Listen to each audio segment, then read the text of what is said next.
Le pouvoir tient sa majorité, l'opposition devra repasser pour imposer la cohabitation. Telle est la vérité des urnes. Être grand seigneur dans la victoire et digne dans la défaite. Ce n'est pas de la morale, c'est la démocratie qui le veut ainsi. Un esprit sain dans une démocratie saine. L'Esprit Saint, voilà qui a fait défaut durant le processus qui a mené au scrutin législatif du 30 juillet. S'il est exagéré de dire que c'est la pire des élections, on peut affirmer qu'elle est loin d'être la meilleure. Hormis la satisfaction relative qu'on peut avoir du taux de participation, il y a à pointer les nombreux manquements d'une administration aussi expérimentée que l'administration sénégalaise. Une administration qui n'a dû son salut qu'au coup de pouce du Conseil constitutionnel quant à la possibilité donnée aux 100 cartes d'électeurs CEDEAO de voter avec d'autres documents limitativement énumérés dans l'avis du 26 juillet.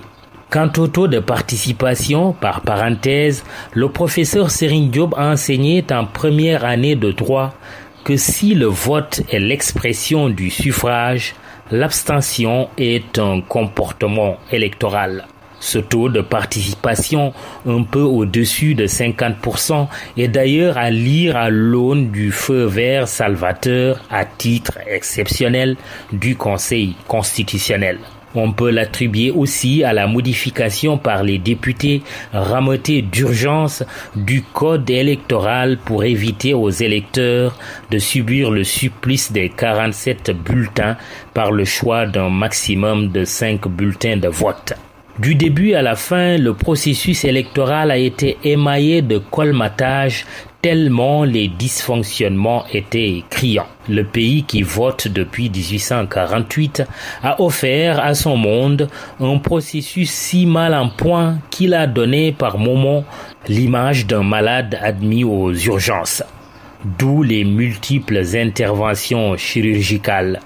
Et puisqu'une opération ne réussit pas à tous les coups, même avec le meilleur des chirurgiens, une chose élémentaire à retenir: prévenir. Le président de la République doit initier une concertation inclusive sur le processus électoral en vue de la prochaine élection présidentielle.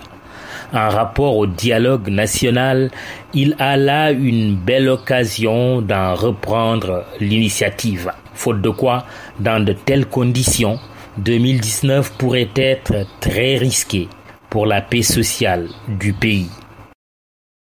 Babacar, les leçons du scrutin sont nombreuses et variées. Quelques-unes méritent d'être retenues.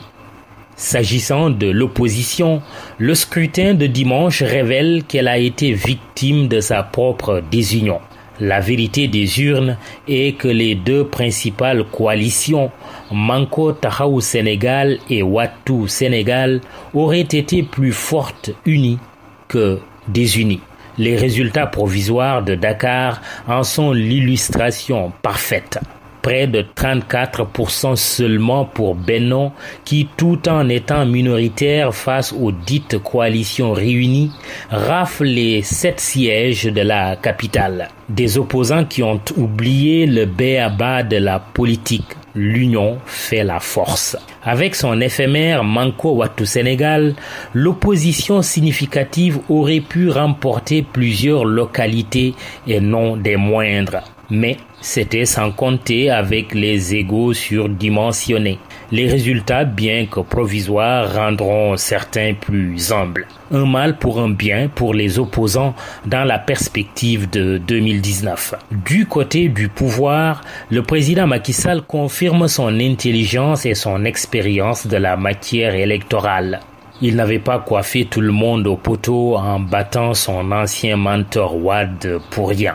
Avec le recul, on s'aperçoit de la lucidité qu'il a eue en empêchant son frère cadet Aliou Sall et son oncle Abdoulaye Timbo de conduire les listes Benno respectivement à Guédiawaye et à Pikine.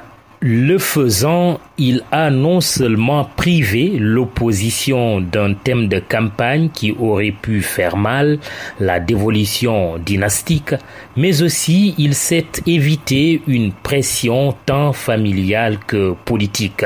Que ne se serait-il pas affaibli si la coalition dont il a managé les investitures avait perdu la grande banlieue dakaroise?